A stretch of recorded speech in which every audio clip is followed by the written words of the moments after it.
Where the whole park is my windsock, this is Tell It to Someone. First question is from Archaic Symbolism. Chemtrails real yet? We'll come back to see your, reply.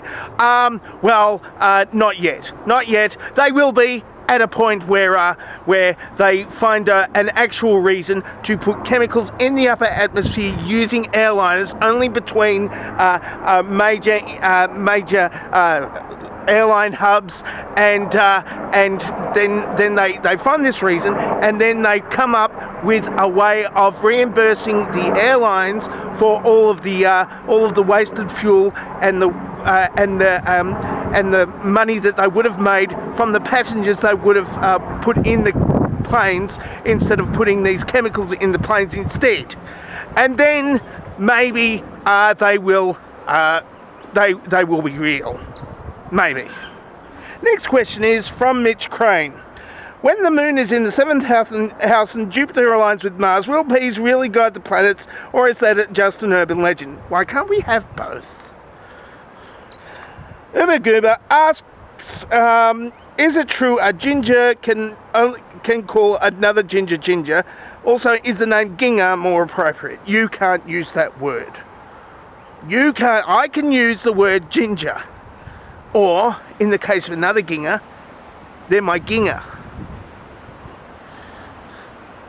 They're also arthritic, because arthritis runs in gingers, genetically, apparently. Next question is from Kwame River. My scalp is so dry and itchy. What to do to avoid itchy scalp? You don't want to do that. That involves removal of the entire scalp entirely, and then it won't be itchy anymore, but it will be really, really sore instead. So you might not want to do that.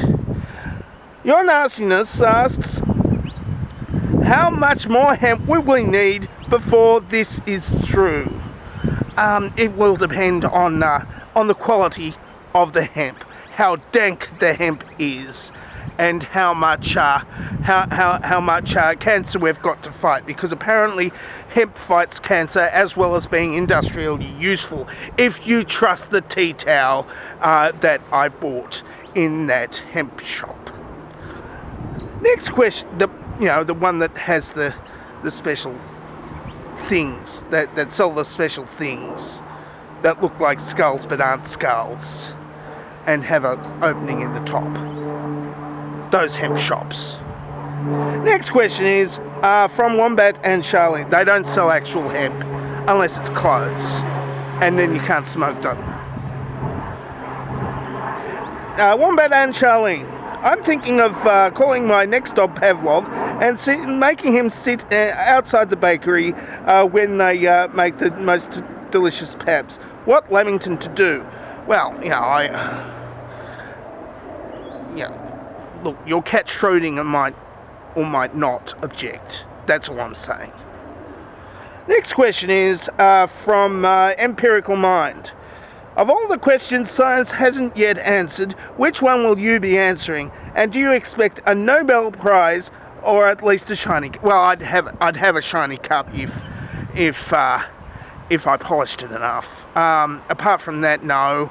I don't know what answer science will answer, apart from the next one here from Pax Max. After watching an interview with Blaire White, I have feelings. Alright, let's have a look. Before I read the rest of this question, I'll have a look at Blaire White. Alright, it's another hot chick. No, it's not a hot chick. It's alright, it's a transsexual who really doesn't like feminists and complains that feminists and other transsexuals hate her. How did I get into this minefield?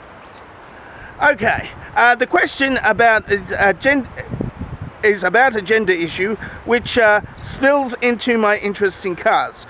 What gender is a car? And what about the Pontiac Trans Am? Their logo is a bit like a spearhead. Is that a clue?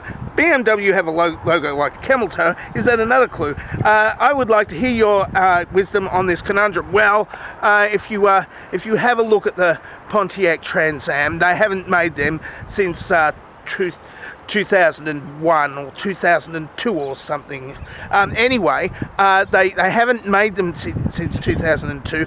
Okay, what they do, and if you own a Camaro or just like the Camaro and like the bodywork and stuff, you might be a bit squeamish about what I'm going to say next. But there's this company in America that buys up brand new Camaros straight off the production line. They buy these Camaros and then they take them into the workshop, and then they pull off every single piece of Camaro on them. All of the Camaro bits, they're taken off. They're all taken off, and then they rework the engine and the gearbox and the chassis, and then they attach these plastic